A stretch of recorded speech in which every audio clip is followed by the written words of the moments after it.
Outward is a game very near and dear to my heart, in fact maybe a little too near. However, many people don't seem to share this enthusiasm about the game, and as can be gleaned from many Steam reviews, that's often due to the combat. Outward's combat does take quite a lot of getting used to, especially when approached with the mindset of this being a Souls-like, which, despite the presence of an iframe dodge roll, is not true, as the bosses don't have named health bars and there is no bonfire equivalent, and thus only one of the three criteria needed to craft a Souls-like are fulfilled. Rather, Outward's combat lives and dies by its skills and how they're used. And of course impact, but I'm not ready to talk about that.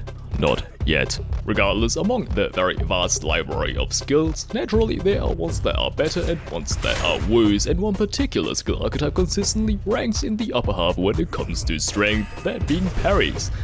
Well, of course, it's the video's fucking name, you fucking lobotomite. All parries involve you going into an animation or stance after using the skill, and if you hit within that time window, you retaliate with whatever that particular skill offers. These timings can vary quite drastically from skill to skill, meaning some parries are significantly easier to pull off than others, but usually all of them aren't as strict in their timings as, let's say, a Dark Souls 3 parry, and are mostly reaction based rather than forcing you to anticipate an attack, as all damage received during both the parry itself and the subsequent riposte animation is nullified. Parries don't only offer high offensive but also incredible defensive potential, which is a large part of why I regard them quite highly. So without further ado, I'll be ranking all 8 parry skills from worst to best, taking into consideration not only damage and impact but also general utility, how easy they are to acquire and how versatile they are.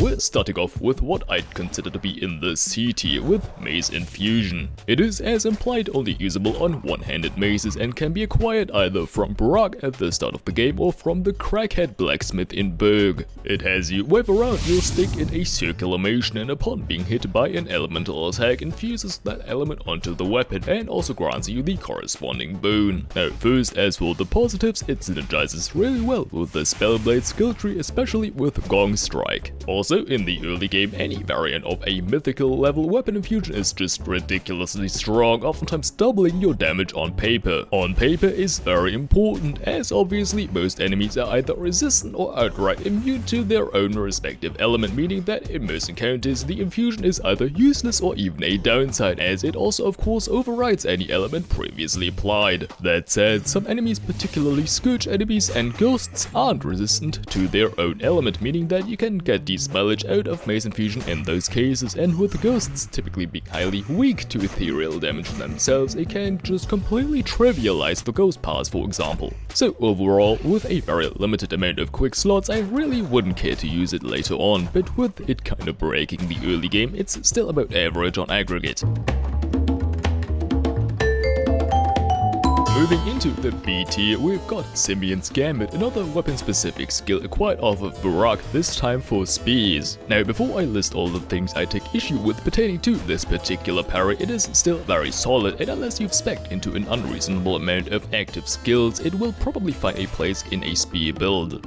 The parry window is fairly generous, and upon landing the parry, you do 200% weapon damage and 350% impact damage, which is actually really good. The cooldown is about standard, and because it's for spears, the range is of course good as well. Now, the problem is that if you mess up the timing, you still do an attack, and while that might sound good and definitely makes this one of the more unique parries, in practice it's quite a big problem. For one, the multipliers are incredibly low, with just 80% weapon damage, so less than a light attack, and 100% impact damage. More importantly, if you mess up the timing, chances are that sometime after that the enemy will attack, and because you can't cancel the weaker version, you'll get hit pretty much always. What's frustrating is that there's a retreating animation in the attack. If only it was at the beginning, this problem wouldn't exist. Also, because we're talking about a spear, the impact damage, despite the high multiplier, still isn't going to be particularly high. I think having extraordinarily high weapon damage along with a retreating animation in the beginning would have been more in line with what spears are good at, but as it stands, Symbion's Gambit is solid but not quite up to the standard set by all other parries.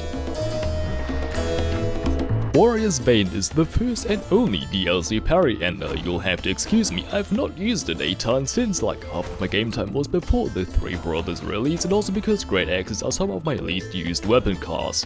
Regardless, based on my very limited amount of testing, at least when compared to the tens or even hundreds of hours I've spent using builds with the other skills on this list, I think this is a weird one. Now, I'm gonna be more critical of it as it is acquired from the specialized active skill trainer in Soraka, meaning that you not only have to sacrifice the passive skill trainer and all the options he provides, but also that you have to play through most of the game to get here. And for how long it takes to get, it just doesn't do enough to get into the A tier. It looks really cool, and the multipliers of 200% weapon damage and 250% impact damage aren't too bad, and it inflicts extreme bleeding, which isn't what it used to be, but still provides some nice damage over time, but it also applies extreme bleeding to yourself. And unlike with burning or poison, which deal a flat amount of elemental damage, extreme bleeding is percentage based true damage, meaning that there's no way to lower the damage you take from it in any way, unlike with some weapons like Shriek for example, which can be paired with stuff like the Palladium or Jade Lich armor to bypass the self-applied poisoning.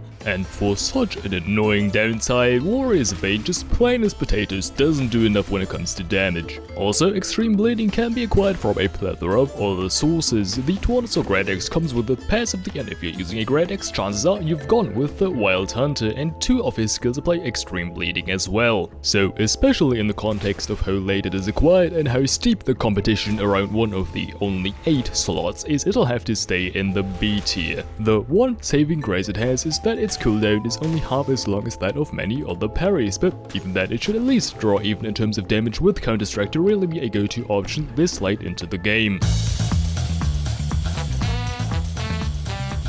Before getting into the actual skill, what the fuck is up with this being acquired from the mercenary?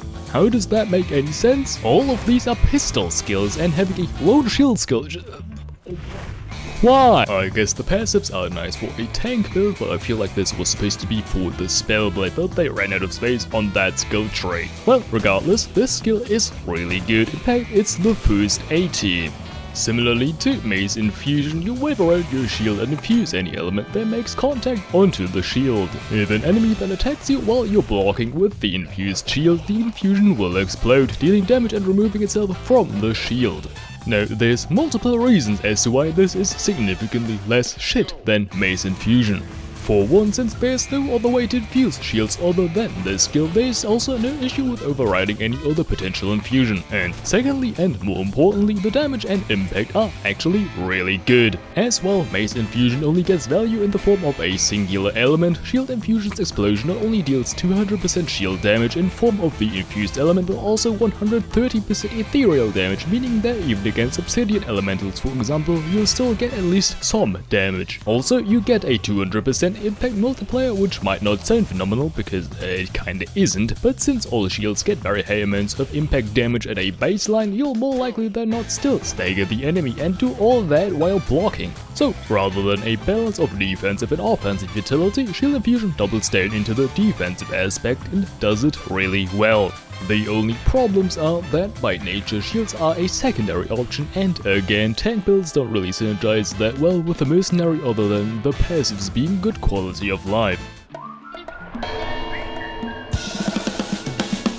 And with half the skills gone, we've arrived in the S tier, and realistically, except for the top spot, all the others are kinda interchangeable and just depend on what build you're using. But despite being the most flexible among the runners-up, it to me just doesn't feel right to put the two others below Counter-Strike. Now, as for the actual skill, it is acquired off the Warrior Monk, probably the best and most versatile skill tree in the game, and so immediately it will end up in many builds. Also, as a first for this list, it isn't tied to any particular weapon class, meaning that almost anyone can benefit off this parry. Almost, I say, because the timing on this one is probably the strictest out of all parries. Now, I haven't bothered to check the frame data to make sure this is actually accurate, but from having used it on approximately 60 to 70% of my 1600 hours worth of character builds, I have by far missed this one the most. but if you do manage to time it correctly, you'll be rewarded with the highest weapon damage multiplier of any parry at 250%, as well as a respectable 300% impact damage. Well, that is if you don't include Field Infusion, which can deal 330% damage in total, but most of the time the 200% dealt by the infused element will of course have to contend with extremely high resistances. Now, except for the stricter timing, I can't really say anything too bad about Counter-Strike, but I think the ones up next just have that extra edge when it comes to utility or versatility, but regardless, this is still among the best skills in the game. Usable on greatswords, this thing is just fucking nasty. As with all these types of weapon-specific based game skills, it can be acquired from Barak, and frankly, it breaks the fucking game. The initial stance is identical to Counter-Strike, but instead of hitting with the weapon, you give the enemy a good old smack with the pommel. Now, while this attack only has a weapon damage multiplier of 125%, it deals an immense 350% impact damage, along with inflicting confusion, further increasing impact damage taken by a parried enemy by 25%. And as I hinted at in the beginning, high impact damage is pivotal to succeeding in this game, as it allows you to take full control of any given encounter. With this parry specifically, if used in the very beginning of the fight, you'll reduce pretty much any enemy stability to half or lower instantly, not only making them stagger in that instance, but also with every subsequent attack that hits them while their stability is below 50% until it reaches 0% and they drop. And with confusion applied to them, reaching that 50% threshold will be significantly easier for the rest of the encounter, pretty much trivializing most fights in this game. Also, pommel counter can be comboed into an attack chain, nicely complementing the weaving and continuously attacking type of style greatswords excel at. The only reason this won't get into the top 2 is that it of course does deal very impressive damage and is limited to a single weapon type.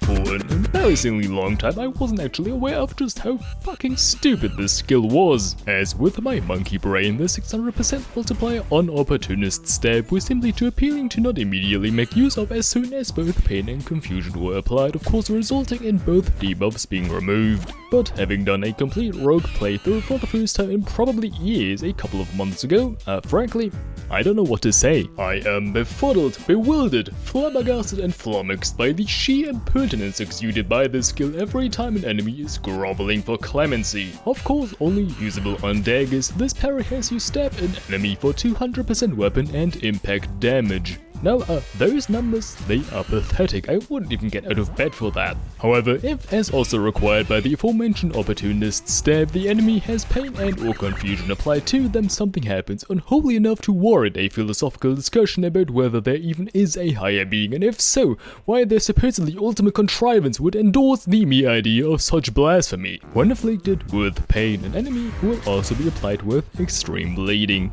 Very cool, not particularly strong. If they are afflicted with confusion, they just fucking stand there, stunned for a whole 4 seconds, usually completely unable to move. And so, with a solid dagger build, you can do this.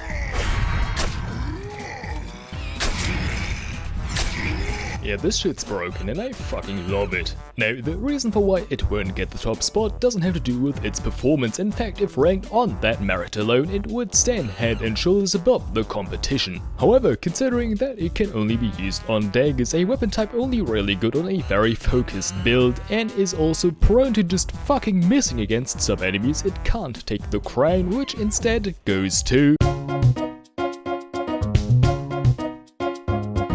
If you've been paying any attention to the background footage, you'll have probably noticed that this skill is on me at all times. Indeed, rather than knocking the enemy unconscious and only having them wake up in the afterlife like pommel counter, rather than knocking you unconscious, grabbing the controller and killing the boss for you like Serpent's Parry, Brace doesn't do anything fancy, but it's just always there when you need it. Acquired off of the Warrior Monk for 50 silver. It, for one, is the entire reason this skill tree works as well as it does, as many of the skills require the discipline boon, and Brace provides that at basically 100% uptime. But besides that, it also fully restores your own stability while reducing that of the enemy to half instantly. And I don't think I have to mention yet again why reaching that 50% threshold is so important.